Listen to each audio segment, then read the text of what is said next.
네, 대전 유성구을 국회의원 황정아입니다. 이진숙 증인에게 질의하겠습니다. 증인, 지난 청문회에서 휴가 기간에 인천국제공항에서 제주도에서 법인카드 썼는데 사적 유용은 아니라고 말했습니다. 그런데 참 웃긴 게 또 개별 사례 건건들에 대해서는 또 증언을 거부하셨어요. 사적 유용은 한 적 없다는 증언 정정하실 생각 당연히 없으시죠? 법인카드 관련해서는 대전 유성경찰서에 고발이 돼 있기 때문에 네, 알겠습니다. 이 위증과 자리에서는 불법이 답변하지 점점 않겠습니다. 쌓이고 있습니다. 이진숙 증인 출석 요구서 누가 받았습니까? 남편이 받았습니다. 네, 배우자 수령하셨습니다. 그런데 왜 방통위 직원을 동원해서 불출석 사유서를 제출하십니까? 동원하지는 않았습니다. 그럼 어떻게 지시했죠? 연락이 먼저 왔고 방통위에서 국회 출입하는 직원이 있기 때문에 그러면 같이 오는 길에 제출하면 되겠다 해서 그렇게 한 것입니다. 제가 먼저 연락을 하지 않았고 누가 먼저 연락을 했는지는 중요하지 그쪽에서 않고 연락이 와서 직무가 정지되어 놓고 무슨 권한으로 공직자를 개인 사비서로 부립니까? 제가 사비서로 부린 적 없습니다. 그쪽에서 먼저 그렇게 하면 되겠습니까? 라고 해서 그렇게 합시다 라고 답변했습니다. 참 뻔뻔합니다. 법인카드 관용차 사적 유용에 이어서 이제 방통위까지 사유화합니까? 공직자가 휴가를 내고 증인의 불출석 사유를 낸다고요? 기관장이 불출석 사유서를 대리로 작성하고 대리로 제출해달라는 부탁을 받았다. 소도 웃을 일입니다. 권혁준 비서실장과 카톡으로 매번 소통하시죠? 그렇지 않습니다. 네네. 지난번에 연락이 먼저 와서 그렇게 하자고 답변한 것입니다. 권혁준 비서실장 등 방통위 직원이 대리로 혹시 불출석 사유서를 제출한 건 몇 번입니까? 지난번에 제가 병원에 있을 때인가 한 번 더 있었습니다. 제가 네, 최소 지난번 두 번이네요. 청문회 나왔을 때. 네. 최소 2번. 네. 그보다 더 많습니까? 제가 청문회 때는 제가 사흘 동안 계속 여기 있었으니까 그럴 필요가 없었죠. 사유화가 무슨 문제인지 몰라서 그렇게 당당하십니까? 이진숙, 김태규, 류희림 모두 한 몸과 같아 보입니다. 방송 장악, 언론 탄압을 위해서 청문회는 셀프 출석 거부하고 국회가 두려워서인지 오만 방자해서인지 밖에서 혀 운동, 손가락 운동만 반복하고 있는데 도대체 공직을 무엇을 알고 있는 것입니까? 권력만 잡으면 끝입니까? 증인, 방통위에 대한 신뢰도 조사 보신 적 있으십니까? 대통령실과 막상막하 꼴찌 대결을 하고 있습니다. 신뢰도 점수 올해 방통위가 3.03점으로 전년도 3.57점에 대비해서 급감을 했고 10개 기관 중에서 대통령실에 이어서 꼴찌에서 두 번째 신뢰도를 기록합니다. 윤석열 정권 방통위를 망가뜨리고 있는 주범 아닙니까? 그에 부역하고 있는 증인 부끄러움 없습니까?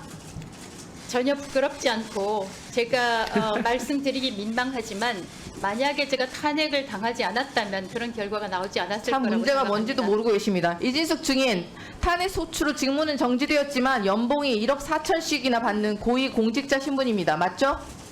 그렇습니다. 그래서 탄핵을 당한 것이고 그거 유튜브 유감스럽습니다. 활동비가 아닙니다. 공직을 맡았기에 국민의 혈세가 월급으로 나가고 있는 것입니다. 그렇죠? 지난달에 월급 얼마나 받았습니까? 지금 답변해 보시죠. 정확하게 기억 안 납니다. 인사혁신처에도 공개되어 있습니다. 이 내용은. 네, 한 1,000만 원 정도 받았습니까? 그보다 더 적습니까? 정확하게 기억 안 납니다. 혈세로 월급을 받는 공직자는 더더욱 공정하고 중립적이어야 합니다.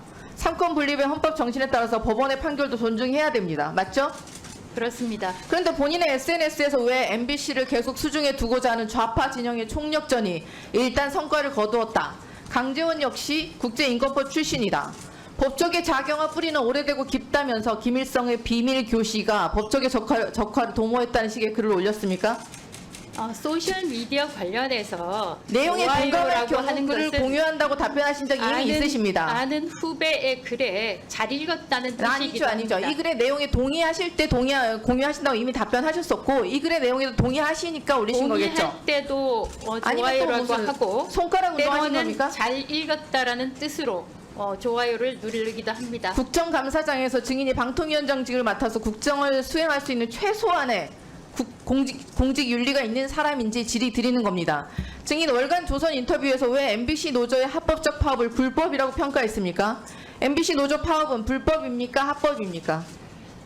대법원에서는 공정방송이 근로조건이라는 것으로 인정을 받은 것은 단답형으로 대표주세요. 사실입니다. 불법입니까? 그러나 합법입니까? 2012년 1월 30일에 불법입니까? 시작된 파업은 수백 명의 사원들이 아니요, 일을 하지 세우세요. 않으려고 나갔기 때문에 단답형으로 답해 주시죠. 저희는 그때 위원님, 사규 위반이라고 황정화 생각했습니다. 위원님, 지금 저 답변 구한 거 아니시죠? 네, 그래서 잠시 세웠습니다. 2분부터 다시 시작하고 질문하십시오.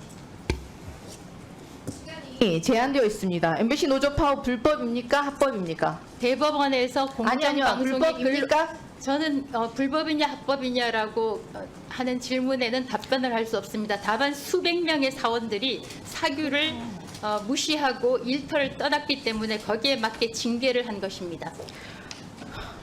참 뻔뻔합니다. 조성은 사무처장, 과방위 그 자리에서 방통위는 법원의 판결을 부정할 수 없다고 답변하셨었습니다. 그게 상권 분립의 기본 아닙니까? 그렇죠? 네, 그렇습니다.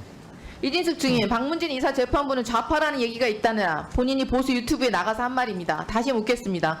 박문진 이사 재판부가 좌파입니까? 아닙니까? 아까 오전 질의에도 그런 이야기가 나왔는데 저는 그 강재원 판사가 특정 단답형으로 답해 주시죠. 여기까지. 좌파입니까? 특정 연구회의 듣지 않겠습니다. 회원이라는 게다가 이야기를 그만하시죠. 인용한 것입니다. 아니요, 야당들에 맞서서 싸우는 전사가 되겠다 하시면서 뒤에 가짜 좌파, 반대한민국 세력들이 암약하고 있다고 말했습니다. 윤석열 정권과 이진숙 증인에게 야당과 국회는 무슨 척살해야 될 목표입니까? 거울을 한번 보시죠. 증인처럼 불법과 위법을 저지르면서 권력의 입에 언론과 방송을 떠먹이려는 자가 자유민주주의를 훼손하는 반대한민국 세력이라는 생각 안 해보셨습니까? 전혀 김건희 하지- 여사 공천 개입 논란은 가짜 뉴스입니까? 아닙니까? 김건희 여사. 제가 생각하기에는 저는 조그마한 아직 가짜 약점을 제물로 뉴스냐 삼는 것입니까? 아니냐라고 판단할 근거를 가지고 있지 않습니다. 응급실 뺑뺑이 가짜 뉴스예요? 모두 본인 직접한 이 발언입니다. 소셜 미디어에 제가 쓴 것하고 이 응급실 뺑뺑이라는 것이 가짜 뉴스라고 제가 보수 정의하거나 주장하지 언론들에서마저 않았습니다. 김건희 여사 행태에 대한 부적절함을 꼬집어서 비판하고 TV조선에서마저 앵커가 아프지 말자는 추석 덕담밖에 할 수 있는 게 없다라며 한탄하는 지경입니다. 상식적이고 정상적인 사고가 이루어질 수 없는 사람을 이성열 대통령이 방통위원장 측에 내려 꽂은 이유가 참 심각합니다. 우리 사회 상식을 헌재에서 명확하게 보여주길 촉구할 따름입니다. 이상입니다.